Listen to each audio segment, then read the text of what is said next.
ආයිබෝවන් cooking හට්ටෙල්ගේ YouTube channel එකට අදත් ඔයාලව ආදරයෙන් පිළිගන්නවා. මම අද මේ වීඩියෝ එකෙන් ඔයාලට අරගෙන ආවේ මාළුමිරිස් පුරවලා රසට උයාගන්න පුළුවන් රෙසිපි එකක්. මම දැන් ඔයාලට පෙන්නන්නම් මම මේ මාළුමිරිස් පිරවුම හදාගත්තේ කොහොමද කියලා.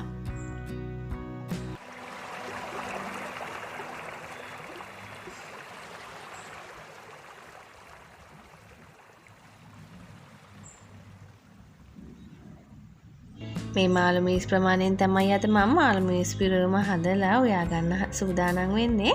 අලුත් මාළුමිරිස් මට හම්බුණා. මේ මාළුමිරිස් මුලින්ම මැද්දෙන් පළලා ඇට ඉවත් කරගන්න ඕනේ. ගොඩක් සැරට කන්න කැමති නම් ඔයාලට මේකේ ඇට ඉවත් කරගන්න නැතුව මේ විදිහට පළලා විතරක් පිරවුම දාගන්න පුළුවන්. මම චුට්ටක් මේකේ ඇට ඉවත් කරගන්නවා. සේරම ටික නෙමේ, සාමාන්‍ය ප්‍රමාණය මේ විදිහට ඉතුරු වෙන විදිහට ඇට ටික ඉවත් කරගන්නවා. ඒ වගේ සේරම මාළුමිරිස් කරල් ටික මේ විදිහට පළලා ඔයාලා සූදානම් කරගන්න පිරවුම පුරව ගන්න. ඊළඟට මේ ටික පළලා මේ විදිහට පැත්තකින් තියාගෙන පිරවුම හදාගන්න ඕන. අර මිශ්‍රණය මම හදාගන්නයි සූදානම් වෙන්නේ. පිරවුම හදාගන්න මම මෙතන අරගෙන තියෙනවා සාමාන්‍ය ප්‍රමාණයේ අලගෙඩි 3ක් තම්බලා මුලින්ම අලගෙඩි 3 මේ විදිහට පොඩි කරගන්න ඕනේ. ඊට පස්සේ තමයි මම පිරවුම සූදානම් කරගන්නේ. මේ විදිහට හොඳටම අල ටික පොඩි වුණාට පස්සේ මම මේකට එකතු කරගන්නවා පිරවුම රසවත් කරගන්න. මම මේකට එකතු කරගන්නවා කපාගත්ත ලුණු ගෙඩිය. ඊළඟට හීනියට කපාගත්ත අම්මිරිස් ටිකකුත් එකතු කරගන්නවා. දැන් ඔයාලට මේක රස කරගන්න පුළුවන් ඔයාලා කැමති විදිහකට. මම එකතු කරගන්නේ කෑලි මිරිස් ස්වල්පයකුයි ඒ වගේම රස අනුව ලුණු කහකුඩු ස්වල්පයක් විතරයි. ඔයාලට කැමති විදිහට ගම්බිරිස් උනත් එකතු කරලා මේකේ රස වෙනස් කරගන්න පුළුවන්. තව දෙයක් තමයි මම මේක ලිපේ තියලා පිසගන්නේ නෑ මේ පිරවුම. මොකද මාළුමිරිස් ටිකට පුරවලත් මම ඒක ලිපේ තියාගන්න හින්දා. එතකොට චුට්ටක් මේ පිරවුම මැලවුණාම හොඳට මැති. එතකොට ගොඩක් රසවත්. ඔයාලට කැමති නම් මේ අල පිරවුම චුට්ටක් තෙල් ටිකක් දාලා ලිපේ ටෙම්පරාදු කරගන්න පුළුවන්. මම මේකට තව එකතු කරගන්නවා රස වැඩි කරගන්න බැදගත් බිත්තරයක් ලුණු චුට්ටක් එකතු කරලා බැදගෙන තියෙන්නේ. හරිම රසයි. ඔයාලත් මේ විදිහ try කරලා බලන්න. මොකද ගොඩාක් වෙලාවට අපි මේ වගේ පිරවුමක් හදනකොට එකතු කරගන්නේ සැමන් ඒ වගේම මාළු තම්බලා අරගෙන තමයි. වෙනසකටත් එක්ක ගෙදර බිත්තර තියෙනවා නම් ඔයාලට මේ විදිහට බිත්තර එකතු කරගෙන මේක රස කරගන්න පුළුවන්. ඊළඟට මාළුමිරිස් කරලා මේ විදිහට පරිස්සමෙන් අරගෙන ඔයාලා ඇතුළට හොඳට මේ පිරවුම පුරව ගන්න. ඇඟිල්ලෙන් මේ විදිහට ලේසි ඔයාලට හොඳටම මාළුමිරිස් කරලා පුරව ගන්න පහසුයි. ඇඟිල්ලෙන් මේ විදිහට කරගන්නවා නම් හැන්දක් පාවිච්චි කරනවට වඩා.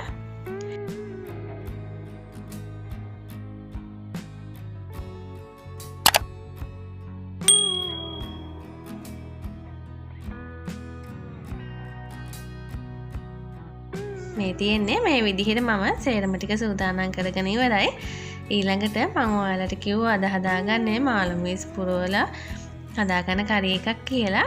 ඊළඟට කරි එක හදාගන්න මුලින්ම ඇතිලිය ලිපේ තියලා තෙල් මේස හැන්දක් විතර එකතු කරලා තෙල් ටික රත් වුණාම ඒකට ඕගොල්ලෝ අබ ටිකක් එකතු කරලා අබ ටික රත් වෙන දෙන්න.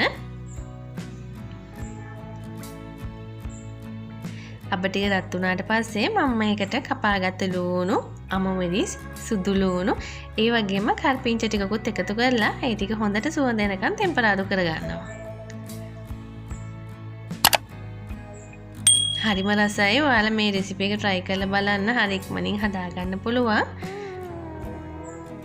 මේ ටික හොඳට මේ විදිහට චුට්ටක් ටෙම්පරාදු වුණාට පස්සේ මම මේකට කුළුබඩු එකතු කරගන්නවා. මම ඔයාලට කියන්නම් මම මොනවද එකතු කරගන්නේ කියලා මේ මාළුමිරිස් පිරවුම රස ගන්නවන්න. දැන් මේ වෙලාවේදී මම මේකට අමුතුන පහ කුඩු එකතු කරගන්නවා. අමුතුන පහ කුඩු තේ හැඳි භාගයක් විතර තමයි එකතු කරගන්නේ.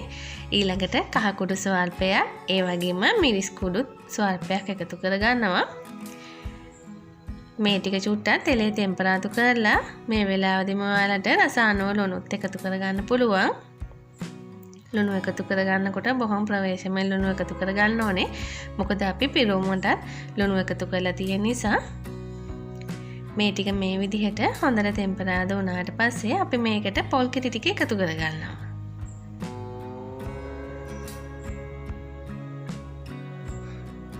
මේ වෙලාවේදී දැන් මම පොල් කිරි ටික එකතු කරගන්නවා. පොල් කිරි ටික එකතු කරලා මේ ටික හොඳට කලවම් කරලා ඔයාලට ලුණු මදි නම් ලුණුත් එකතු කරලා පොල් කිරි ටික නටනකම් හොඳට මේ ටික උයා ගන්න. පොල් කිරි ටික හොඳට උතුරනකොට තමයි අපි මේකට මාළු මිරිස් ටික එකතු කරගන්නේ.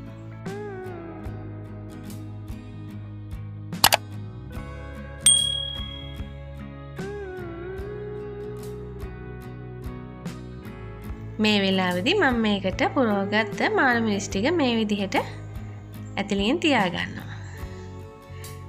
ඉතින් හරිම ලේසි. දැන් ඉතින් අපි හදලා ඉවරුණා වගේ තමයි මාළුමිරිස් පිරෝම.